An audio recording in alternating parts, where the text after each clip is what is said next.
Oh man, it's finally the Smash Direct. I've been waiting so long for this announcement. I so hope we can get someone like Sora, Sephiroth, or Dante, or just someone like that. Wait a Fire Emblem? What the f***, another sword fighter? Fire Emblem. Oh, how many times you've torn apart the Smash community. People either love your inclusion or absolutely despise it and think we should add Waluigi instead, with very little middle ground. This series began all the way back in 1990 for the Famicom in Japan and began to gain popularity over there for years. Very few people outside of Japan knew about this franchise until one fan who just so happened to be developing a much more popular title decided to squeeze some representation in. Masahiro Sakurai, Super Smash Bros. Melee, you might have heard of him. Marth and Roy were many people's first introduction to the series, including my own. I remember unlocking Marth and immediately just saying, "Who is she?" No one had a problem with their inclusion, especially because they came with some bomb-ass music, which, as you all know, I kind of love. The first game to finally make its way to the West was The Binding Blade, but we just called it Fire Emblem, otherwise no one would know what the hell it was. The series slowly gained more traction and popularity to the point where the franchise had become a household name for Nintendo. That still doesn't stop people from hating any representation from them in a fighting game based around Nintendo All-Stars. But hey, what can you expect from fans who harass developers for not getting exactly what they want? Personally, I was never a big fan of Fire Emblem games for years simply because I just had never played them.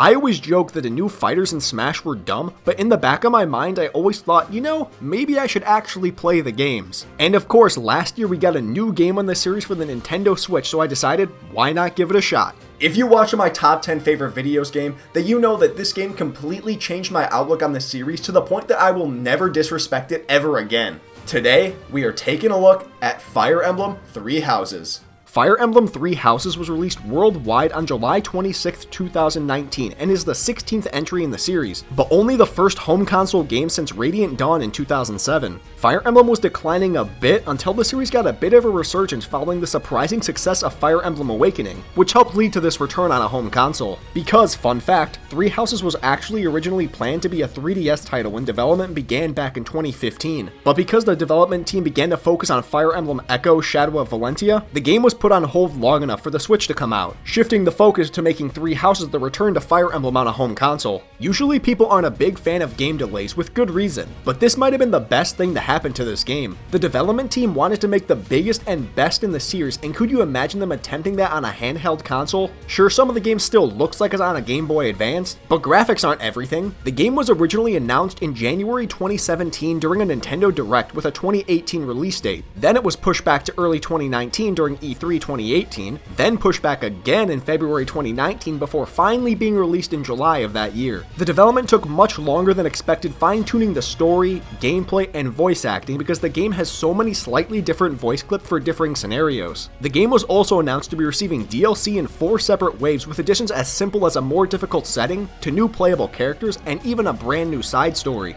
I was actually waiting to do this review until the DLC finally did come out, and although I do think it's possible we could get more DLC, I didn't want to push this back even further. The game opens up with you speaking to some mysterious girl inside your head before waking up and learning that you're a mercenary from your dad. Still can't fully grasp how Geralt can be our father when he looks absolutely nothing like us. 3 students come running in requesting aid after being chased by bandits, which leads to an introductory battle teaching you how the game works. And if you know anything about me, you should know that I love any sort of turn-based battling, which is exactly what this is. It's much different than a turn-based RPG like Pokemon, since this requires more strategy between the movement, multiple units, and weapon attacks. The game has a bunch of unique maps to battle on which all require differing strategies to use, although to be fair, the game does love to reuse some of the maps over and over, and I mean over again. You will probably see this map 100 times during just one playthrough. The battles obviously get much more difficult and complex as you progress through the game, especially if you chose the maddening difficult setting. The name is too accurate because it will drive you mad with all the bullshit it throws at you. One of the stages that's not even normally too difficult took me 55 turns to beat on maddening, and that was on casual so I could let some of my units die. If I was playing on classic, it might have taken me over 100 turns or I just couldn't have beaten it. And speaking of classic versus casual, those are the 2 settings that you can pick from. On casual, a unit can die and they'll be right back for the next battle, but on classic, they will be gone forever, which makes every move much more important. Completing the introductory battle will let you speak with the 3 students to learn more about them. They reveal that their names are Dimitri, Claude, and Edelgard, and they are all students at the Officers Academy at Garrigmach Monastery. But all 3 of them quickly try to pry to their side because all 3 of them are royalty from the 3 lands of Fodlan. Dimitri is the prince of the kingdom of Fargus, Edelgard is the princess of the Adrestian Empire, and Claude is... well, he's Claude alright. The 3 insist that you accompany them back to the monastery, and although Geralt is reluctant, you journey with them to the cult, I mean the church. Here you meet the Archbishop Lady Rhea, who out of nowhere decides that you deserve to be a teacher at the academy because you saved the students. I really don't think that qualifies us, which just shows how sketchy she really is. I mean, our own dad tells us to quote, "Watch out for Lady Rhea." But once you finish speaking with her, you finally get the opportunity to explore the monastery and meet all of the students. The academy has 3 houses, kind of, sort of, not counting the DLC. There are 3 houses, each representing an area of Fodlan. And of course, the 3 students that you just ran into just so happen to be the leaders of each house. Dimitri is a part of the Blue Lions, Edelgard leads the Black Eagles, and Claude and the Golden Deer are just kinda there as the meme house. There are 8 students in each house, and you can speak to each of the leaders to learn more about every one of them. This helps you choose your house because it's very rare for someone to be dead set on one of them without even considering another. My first playthrough, I was torn between the Black Eagles and Golden Deer because I thought Dimitri was dumb as hell. I quickly learned otherwise when I finally did play through Blue Lions, so don't hate me for being ignorant, please. But I eventually chose Black Eagles because they have the most magic users. Also, they have Edelgard, Dorothea, and Petra, while Golden Deer has Lorenz. It wasn't that hard of a choice. Make sure you really think this through because it will change the entirety of the rest of the game. As a professor, you get to bond with your students and teach them different skills for whatever class suits them best. You can turn them into a swordsman, a mage, an archer, and everything in between, which gives some of the best variety to your units for every playthrough. Like one playthrough you can make someone a knight with a lance while making them an archer on a wyvern in a completely different playthrough. Certain students have hidden talents that can be unlocked by training more in that specific stat, and sometimes it's even woven into the dialogue between the characters. Like Sylvain, for example, has a hidden talent for magic, which is shown by his support conversation with Annette when he helps her learn more about magic and he just says it comes naturally to him. Those are the kind of little details I just adore. And those support conversations that you can have with the students or that they have between themselves are honestly my favorite part of the entire game. These range from touching to intimate to downright funny and goofy to really give you an insight onto who these students really are. Some of them are rough, outgoing, and full of confidence on the outside, but once you start to develop a bond and can have those heart-to-heart conversations, you learn that deep down they all have some sort of insecurity that makes them relatable and more human than just a character in a video game. Gotta give a major shout out to all the voice actors who had a role in this game. They all did a fantastic job and made the characters stand out over any other voice acted game I've ever played. And the music that accompanies these conversations makes it feel more special, like you are actually connected to them. Or it will just be some goofy music for basically every support conversation with Bernadetta, Raphael, or really anyone in Golden Deer. The best part about all these supports is that if you race a support between 2 characters high enough, at the end they can get married and you will see how they spent their lives together. It's just such a nice touch and adds to the character that was developed throughout the entire journey. I will tell you this right now, you will get so attached to your students that even if you were playing on casual, you will divine pulse to avoid seeing them die. Especially the students in your own house, but even students not in your house, it's hard to see them die. So just recruit all of them. You can recruit students from other houses by racing your support with them and training in whatever stat they like the most. Or you can just instantly recruit Sylvain if you choose female Byleth because Sylvain just loves her large, outgoing personality. You know what, Sylvain? Same. Every month you get a mission from Rhea to complete that can range anywhere from defeating just some simple bandits, to protecting the Holy Mausoleum, to killing students that have transformed into beasts. Wait, where the f did that come from? The story gets really weird all of a sudden. Everything is happy, teaching your students when randomly Flame gets kidnapped for her blood by a teacher who's actually the Death Knight. The Death Knight flees with his random Flame Emperor, who I'm sure we'll never see again, and you rescue Flame along with his other student from last year's class, Monica, who I'm sure isn't up to anything either. I mean, she only talks with Hubert, the most evil-looking teenager I have ever seen, but I'm sure she's fine. Geralt then says he's going to give you the ring that he gave your mother while visiting her grave. Yeah, I think we all know what's gonna happen.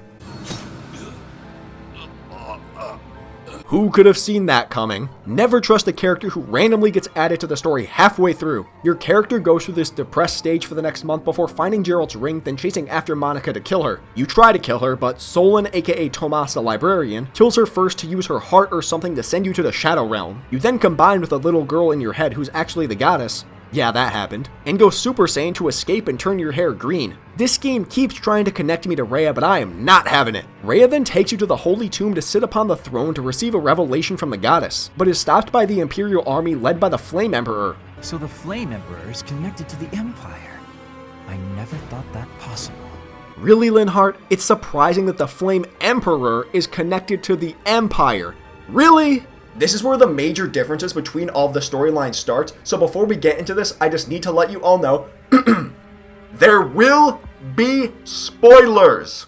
Depending on which house you are in, this scene plays out a bit differently. Claude seems mildly surprised, Dimitri has a mental breakdown, and Edelgard just says, yeah, I'm the Flame Emperor. You'd think that because there's 3 houses, that would mean that there would be 3 story paths, 1 for each house. But there are actually 4 paths because the Black Eagle route splits depending on if you side with Edelgard or the church. Apparently, Edelgard's route is the quote-unquote secret route, even though I found it on my first playthrough. All you need to do is achieve a C support with Edelgard before the final month, which you should do just by playing the game naturally. I would more so consider the church route the secret route, because who in the hell is gonna play through Black Eagles and ditch Edelgard after everything you've been through? I don't care who Rhea is. I will always side with my students, especially when 10 seconds after siding with Edelgard, Rhea turns into a fucking dragon, so yeah, I think I made the right choice. This attack by Edelgard starts an all-out war between the Empire and the Church, which leads to an assault on Garrick Mach and results in you falling off a cliff or getting buried by rubble, causing you to sleep for 5 years. Again, weird plot device, but it's okay because now we get to see all of our students grown up. All the guys grow their hair out for some inexplicable reason, and all the girls just get more sex appeal because now they're all over 18. And then Petra's just, god damn! This second half of the game is both the best and saddest part. The fights are so much more intense, but if you don't recruit students from the other houses, you are going to have to kill them. This is always just the hardest thing to do. Unless it's Lawrence. You get to learn so much about not only your students, but yourself as well. Each of the 4 routes gives you a part of the backstory of who you truly are, but not one gives you a full answer, which is an incentive to play the other routes. I mean, the church route does definitely give you the most information since it's the closest connection you get to Rhea, but I will still never side with my grandmother, daughter. I am not even making a joke there. That's legitimately who she is to you, which just twists my brain in all directions trying to comprehend it. And it even makes me more uneasy knowing that you can marry her in the church route. Ew. The best part about playing all 4 routes is that there's not one route that's more justifiably correct over all the others. All the leaders are flawed in their own ways, which means that there's no truly morally right path to take. Dimitri wants revenge on the people who killed his mother and father and will kill anyone in his path. Edelgard believes the church is corrupting Fodlan and began an entire war to unify the continent and dismantle the church. Rhea took the heart out of her mother's dead body to create her daughter, then took the heart out of her to save her grandchild, aka you. Again, fuck Rhea. And honestly, Claude is the only one who doesn't have a major flaw like that. He just wants to be neutral in the conflict and avoid war at all costs until he's forced to fighting the Empire and those who slither in the dark. This is why, even though I will always be Team Edelgard, Claude is the best character in the game. I know that I just spoke about some of the biggest details of the entire game, so it might seem stupid for me to stop spoiling stuff there, but I don't want to spoil everything for you if you haven't played the game already. But now that we've covered the majority of the main game, let's briefly touch on the DLC story about the Ashen Wolves. The Cindered Shadows DLC was released on February 12th, 2020, and is a short little side story about a hidden 4th house underneath the monastery. Just randomly one night, you and the 3 house leaders find a hole in the ground and decide to investigate who or what might have come through it. This game just knows how to come up with random ideas, and I love it. Before you enter, one student from each house finds you and joins the investigation, but they chose the most random students to come with. Like Hilda makes sense because she's more or less second in command to Claude, and I guess Ash works since he's always trying to be a knight and show courage, but you're really gonna make me believe that Dedue would let Dimitri go underground without him? And then Linhart just makes no fucking sense. How in the hell is this man not asleep? He's always tired, taking naps, and doesn't want to fight, yet for some reason he's awake in the middle of the night and takes a dangerous trip underground? No way in hell am I ever gonna believe that. Underground, you meet 4 students who immediately challenge you to a fight thinking you're from the church. They reveal that they are a 4th house known as the Ashen Wolves, but they are not associated with the Officers Academy. This underground area is known as Abyss and has an agreement with the church that neither will get in the other's way to avoid conflict. But Abyss has been seeing more and more mercenaries invade their area, leading to fighting and chaos. The inhabitants of Abyss are mostly outcasts, thieves, orphans, and mainly just people not accepted by normal society, and the Ashen Wolves want to protect them from the church. Your group decides to team up with the Ashen Wolves pretty much just because the 3 random students that came with you all have a connection to the new students. Hilda's older brother was friends with Byleth, Ash knows Yuri since they were both adopted by lords, and Linhardt knows of Constance because she's from House Nouvelle. He doesn't even know her, he just knows who she is, which is just the laziest connection ever. Linhardt is so out of place here. Oh yeah, I guess I never mentioned who these new students actually are. Yuri is the house leader and has a much deeper voice than I would have expected. Byleth is just Raphael but even bigger. Constance is a sexy, evil, crazy Pegasus flying witch who gets depressed in the sunlight. And I want to make a joke about being happy here, but that would just be a lie. Right, Happy? Yep. I know all I've said is the bare bones basic about this DLC, but I really want to avoid spoiling this for anyone since it's so new. It is incredible though, and I highly recommend everyone to go check it out, although probably after you've completed the main game. You can use all the new students in the main game after completing the DLC, so that gives even more replay value to this game. For $60 plus the DLC, this game definitely gives you the most content of any game I can think of. How many games out there can probably give you over 400 hours of original content? And you can't pick Minecraft. That's cheating. But the main game is definitely worth the price, and the DLC, for me at least, was definitely worth it too. Everything it added was fantastic. Well, except it did add tea time with Rhea. Absolutely not! Fire Emblem Three Houses was easily the biggest success that this series has ever had. It was one of the biggest and best games of last year, and it drew in so many new fans, myself included. But I mean, that is pretty easy when you basically just make the game Lord of the Rings but with titties. From the incredible story from every separate path to the real depth given to the characters, this game is one of the biggest emotional roller coasters I have ever experienced. I would never want to teach a group of high schoolers in real life, but this makes me think I could actually be at least decent at it. Not a single moment of this game is dull, and just the fact that you can literally marry almost every named character gives this game so much replay value. Although being able to marry your grandmother daughter is a little messed up. But hey, at least you can also marry God. Every tiny aspect of this game is amazing, with one of the greatest soundtracks of any game I have ever played. The only problem I personally see is that the graphics aren't the best in some places, and they really skimped out on Edelgard's route. It's like 4 chapters shorter than the rest for literally no reason. They also just didn't animate so many scenes and instead just use a still image or a black screen, which I guess works, but it would have been much cooler to actually see those events happen rather than just imagine it. But overall, I absolutely adore this game, and if you remember my top 10 favorite games video, I had this at number 4 at the time. Well, I am here to say that it has risen to number 2 only behind Skyward Sword. The DLC added and just some more time passing really let the love I have for this game sink in. I will never disrespect Fire Emblem ever again. Until the next fighter is added to Smash. Definitely check this game out if you haven't already. You will not regret it. And you don't even need to play it as a Fire Emblem game. You can use it as a dating simulator. I mean, minus the swords, this is pretty accurate to how young guys and girls act. Oh, I think I'm coming down with a stomachache. Shut up! Father, please grant me your daughter's hand in marriage. You think I'd cheat? On you, baby? Never. Daddy! Yeah, okay, maybe not.